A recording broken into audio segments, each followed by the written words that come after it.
Assalamualaikum.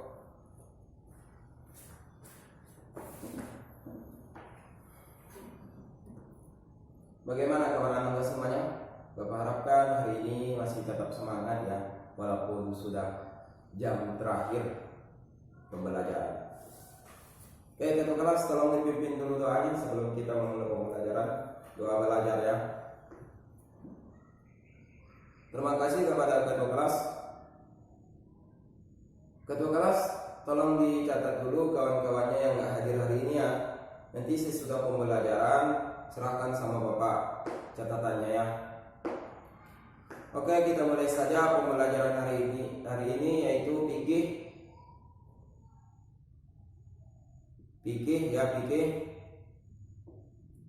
dengan materi pembelajaran penyembelihan binatang, berkurban dan akikah. Mulai saja. Bismillahirrahmanirrahim. Assalamualaikum warahmatullahi wabarakatuh. Alhamdulillah rabbil alamin, wassalatu wassalamu ala asyrafil anbiya'i wal mursalin wa ala alihi wa sahbihi ajma'in. Asyhadu an la ilaha illallah wahdahu la syarika lah wa asyhadu anna Muhammadan 'abduhu wa rasuluh alladzi la nabiyya ba'da. Ya, sudah Anda sama-sama ketahui ya, bahwasanya kita hidup di dunia ini, bahwasanya makhluk yang hidup di dunia ini sudah diatur semuanya, baik dia matinya, baik dia hidupnya, baik dia rezekinya, baik itu hubungannya dengan pembelajaran kita hari ini yaitu penyembelihan. Di sana kan sudah diatur Allah Subhanahu wa taala semuanya matinya. Jadi Anda semuanya itu menyembelih binatang itu harus dengan namanya, dengan arti Anda semua meminta restu, meminta ridho kepadanya karena itu makhluknya, meminta ridho, meminta restu kepadanya bahwasanya makhluknya Anda sembelih, itu maksudnya Anda. Oke. Terima kasih kepada ketua kelas yang sudah Bapak suruh minggu kemarin untuk membuat di dalam kertas karton pengertian-pengertian untuk garis-garis besarnya ya. Ya. Pengertian penyembelihan tidak secara bahasa Arab, di dalam bahasa Arab yaitu al-zakah.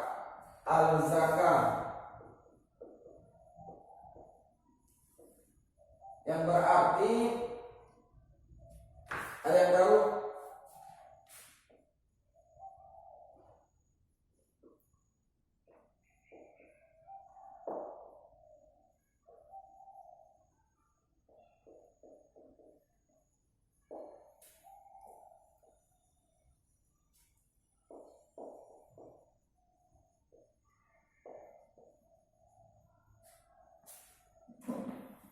Pengertian penyembelihan di dalam bahasa Arab yaitu al-zakah, wewanian, halal, sehat dan sempurna. Sementara secara istilah, ya ditulis Anda, Bapak sebutkan saja, memutuskan jalan makan dan minum. Memutuskan jalan makan dan minum, napas dan urat nadi pada leher binatang yang disembelih.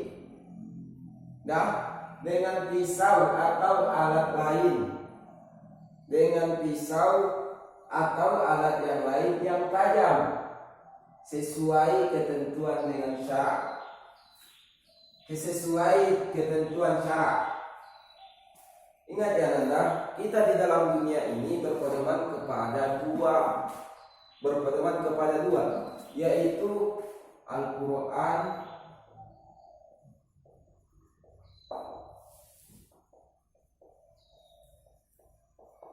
dan hadis. Kita di dalam dunia ini tidak terlepas daripada Al-Quran dan hadis. Semua sudah diatur di dalam Al-Quran, baik dia itu makan, baik dia minum, baik dia itu sholat, pokoknya pekerjaan kita setiap hari diatur oleh Al-Quran dan hadis pedoman kita. Makanya itu disebut dengan Al-Quran dan hadis adalah pedoman hidup. Termasuk juga dengan penyembelihan anda. Penyembelihan sudah diatur juga di dalam Al-Quran dan hadis.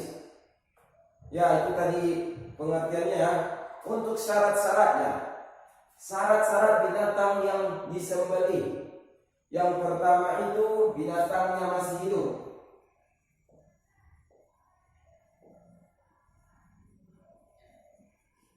Binatangnya masih hidup. Contohnya Bapak berikan ya. Ananda pulang dari rumah ini sampai di rumah. Pulang dari sekolah ini sampai ke rumah. Ananda sedang nyampe di rumah ya, mau sholat zuhur, mau sholat asar.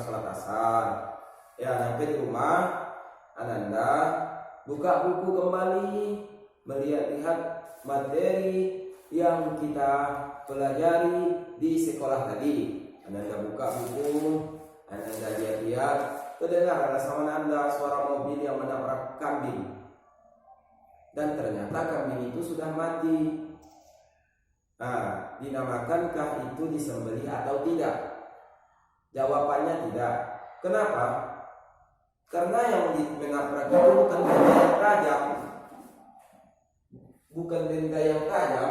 Dan yang selanjutnya itu kalau binatangnya sudah mati,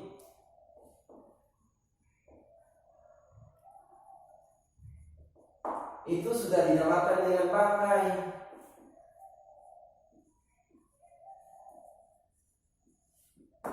Makanya tidak boleh kita makan lagi, tidak halal kita makan lagi.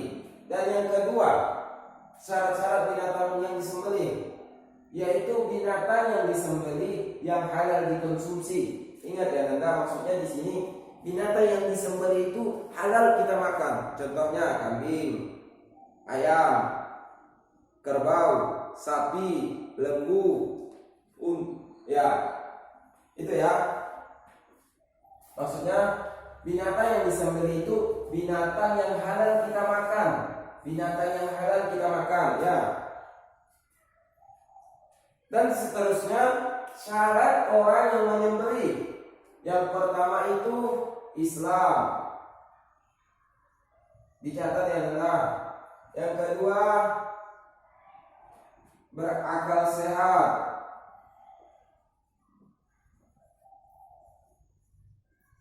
Dan yang ketiga mumais.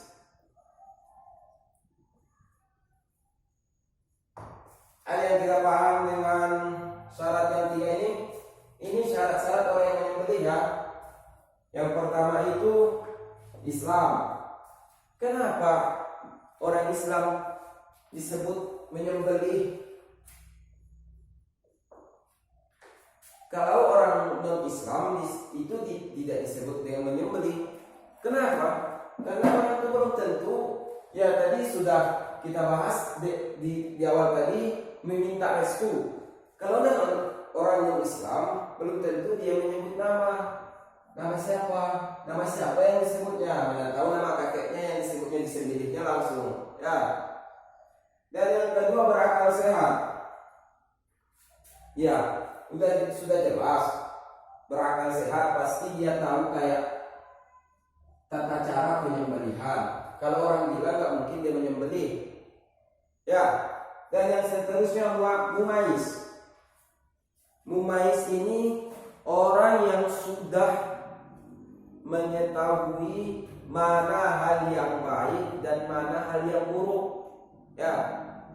Orang yang sudah mengetahui mana hal yang baik dan mana hal yang buruk. Orang yang sudah bisa membedakan. Lebih mudah ya. Orang yang sudah bisa membedakan hal yang baik dan hal yang buruk. Jadi untuk anak-anak itu tidak sah kalau dia masih belum bisa membedakan mana hal yang baik dan mana yang buruk. Ya, kalau anak-anak ya. Dan untuk seterusnya, di dalam penyembelihan itu ada kewajiban-kewajiban yang harus dilaksanakan. supaya ia dinamakan dengan menyembelih. Ya Nanda, yang pertama itu hendaknya binatang yang kita sembelih itu dipangkal lehernya. Paham Nanda? Dipangkal leher binatang tersebut. Dan yang kedua, yang disembelih bagian tenggorokan. Bagian tenggorokan supaya jalan pernapas, dengan catatan jalan pernapasannya terputus. Ya, maksud yang pertama tadi yang binatang itu disembelih pada pangkal lehernya supaya dekat dengan tenggorokan, supaya cepat dapat terputusnya tenggorokan atau jalan pernapasan binatang tersebut. Dan yang ketiga, kerongkongan.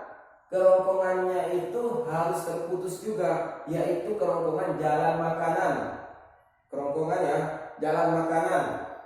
Dan yang seterusnya, terputusnya dua urat nadi. Terputusnya dua urat nadi, yang di kiri dan yang di kanan dan yang di kiri, yang mana? Yang di kiri dan yang kanan harus terputus keduanya. Dan yang terakhir, yaitu kewajiban-kewajiban yang dalam penyembelihan itu, yang terakhir harus menyembah Allah. Maaf ya Nanda, harus menyebut nama Allah. Ya, harus menyebut nama Allah. Setidaknya Allah. Udah. Ya, kalau kita cuma menyebutkan Allah saja berarti kita itu orang yang malas. Apa langkah baiknya kita takbir, Allahu Akbar, Allahu Akbar, Allahu Akbar, baru dipotong, baru disembelih. Ya, yang paling sedikitnya Bismillahirrahmanirrahim. Ya Nanda. Untuk yang selanjutnya, hal-hal yang makruh di dalam penyembelihan. Makruh dalam hal-hal penyembelihan. Yang pertama itu mungkin kurang jelas dari yang belakang ya. Bapak catat aja di sini.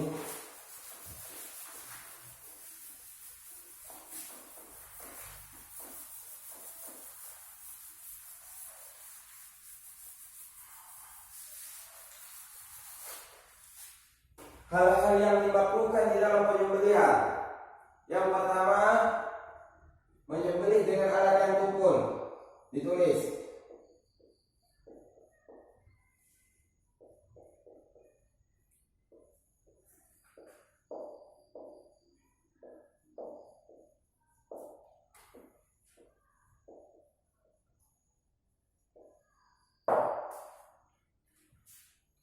Menyembelih dengan alat-alat yang tumpul. Walaupun Ananda menyembelih dengan pisau, tapi pisau itu nggak tajam. Contohnya berkarat, itu makruh perbuatan Ananda tuh. Jangan dilakukan lagi ya. Dan yang kedua, memukul binatang sebelum disembelih. Memukul binatang waktu akan disembelih.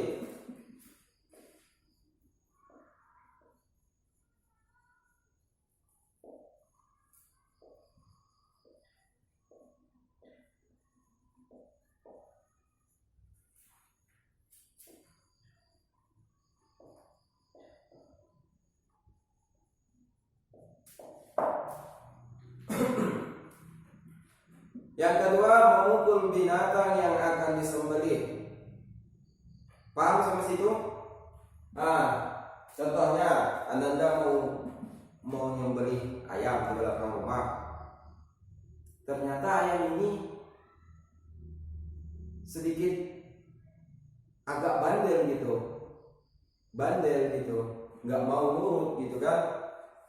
Ya, Ananda ambillah ayam ini, Ananda pukul, itu dimakruhkan di dalam penyembelihan. Jangan pernah dikerjakan. Ingat Ananda, lebih baik menghindari yang makruh. Biarpun dia melakukannya tidak berdosa dan meninggalkannya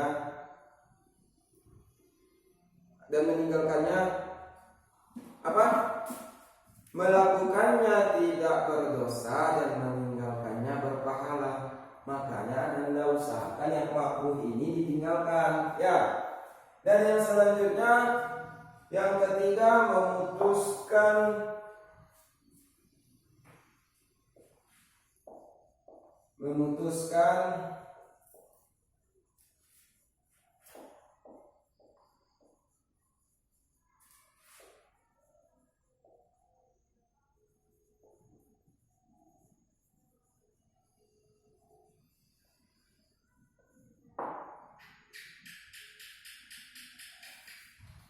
ya, dan yang ketiga, memutuskan lehernya atau mengulitinya sebelum Ananda tahu dia benar-benar mati. Ya, kalau seandainya Ananda tadi memotong ayam, menyembelih ayam, terus udah disembelih sesuai dengan syarat-syarat tadi yang di atas tadi, udah Ananda sembelih, ternyata Ananda udah mau masak lagi ya, udah mau masak, udah mau apalah. Ya, ternyata Ananda itu ambil ayam langsung Ananda potong lehernya. Ternyata ayam ini tadi sebelum Ananda ambil masih bergerak. Jangan Anda lakukan itu perbuatan yang makruh. Ya.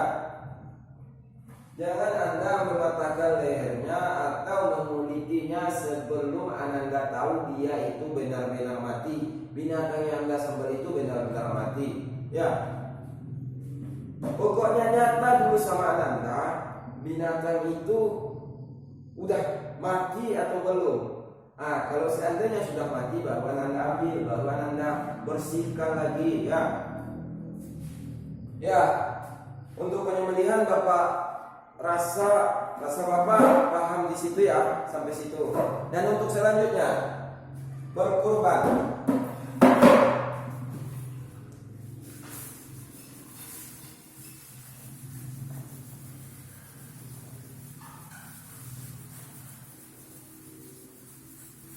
Dan yang selanjutnya itu berkurban. Anda yang pernah berkurban? Belum ya? Yang pengertian berkurban. Pengertian berkurban secara bahasa itu mendekatkan diri. Mendekatkan diri atau pendekatan diri. Mendekatkan diri. Secara istilah, kurban menyembelih binatang ternak yang memenuhi syarat tertentu yang dilakukan pada hari raya dan hari-hari tasyrik 11, 12, 13 Zulhijjah. Ya, ditulis lagi ya, menyembelih binatang ternak yang memenuhi syarat tertentu yang dilakukan pada hari raya Idul Adha dan hari-hari tasyrik, yaitu 11, 12, 13 Zulhijjah. Ya, paham sampai situ ya? Makanya di kampung Ananda itu biasanya berkurban itu dilakukan sesudah sholat apa? Idul Adha. Ya. Dan hukum berkurban ini apa gitu? Pasti di dalam hati Anda bertanya, apa sih hukum berkurban ini? Hukum berkurban sunat muakkad. Ada yang kalian sunat muakkad? Ya, sunat muakkad apabila kita sudah mampu untuk berkurban, maka berkurbanlah. Tetapi apabila Anda sudah mampu tidak melakukan berkurban, termasuk Anda adalah orang yang zalim. Termasuk Anda adalah orang yang zalim. Ya, paham sampai itu ya? Apa itu sunat muakkad? Apabila kita sudah mampu, maka lakukanlah. Ya. Syarat-syarat untuk berkurban. Yang pertama, Islam. Ya. Islam, di non-Islam itu tidak ada namanya berkurban. Ya. Yang kedua, merdeka.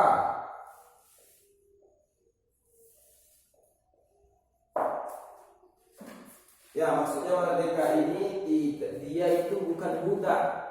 Mungkin masih zaman-zaman Rasulullah ini yang dinamakan dengan budak. Dia sudah merdeka. Ya, bukan budak. Ya. Dan yang selanjutnya balik atau berakal. Balik